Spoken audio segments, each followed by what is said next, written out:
Hello. Today we're here with Ian Cook from Bayer Crop Science to talk about Serenade Opti, botryticide for use in grapevines. Ian, welcome.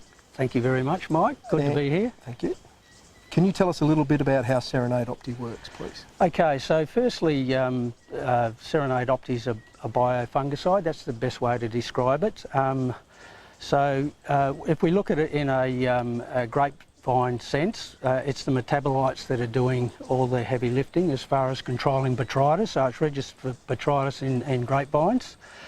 And these metabolites come about in the fermentation process. So we've got the bacteria in great big tubs, and as they reproduce, they actually produce a lot of metabolites and other compounds.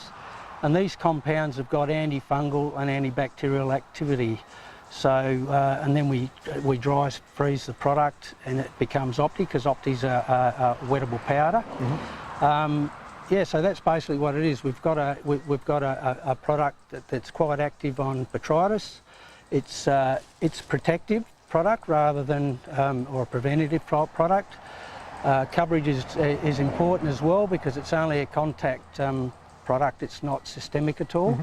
So it's essential to get good coverage and stay in front of weather events or any conducive conditions is quite important as well, that you get it on, you know, in a timely manner when conditions are conducive to botrytis developing. Beauty. Is it organically registered, and can conventional growers use it as well?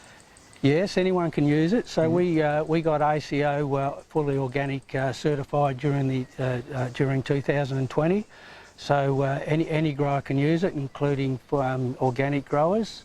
We're OMRI certified for overseas as well, so for any export as well. So yep. We're pretty much covered for the domestic market, yep, and the overseas market.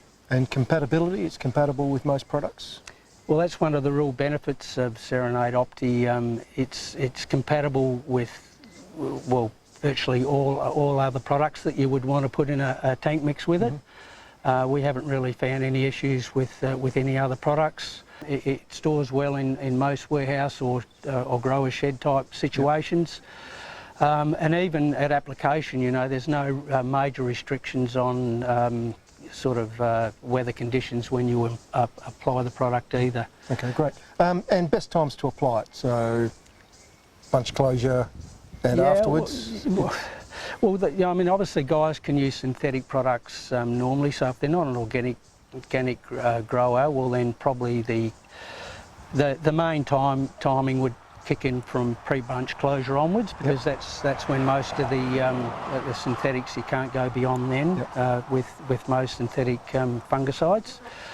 Different story for the fully organic guys. I mean, obviously, yeah, they would probably, depending on the season and conditions, they may need to go earlier than they would probably go at start of flowering, yep, if conditions were conducive. It's a bit like this season. A lot of people would have used it at flowering, and then now you would probably do another one at bunch closure and then just wait to see what the season does? Yes. Yep. I mean, obviously if you've got a dry summer, or, you know, there's no rainfall and it's a completely dry summer, well then the likelihood of botrytis is less, but that flowering window is really, really important to make sure that you do protect. Yep. Then, because that's when you do get latent yep. So if you've botrytis, missed bunch closure would be your next one to get in. So, for sure. Yep. Yep. Okay. So it's really, you know, it really has a really good fit in that back end of the season, obviously, but yeah, probably quite slightly different for the withholding period?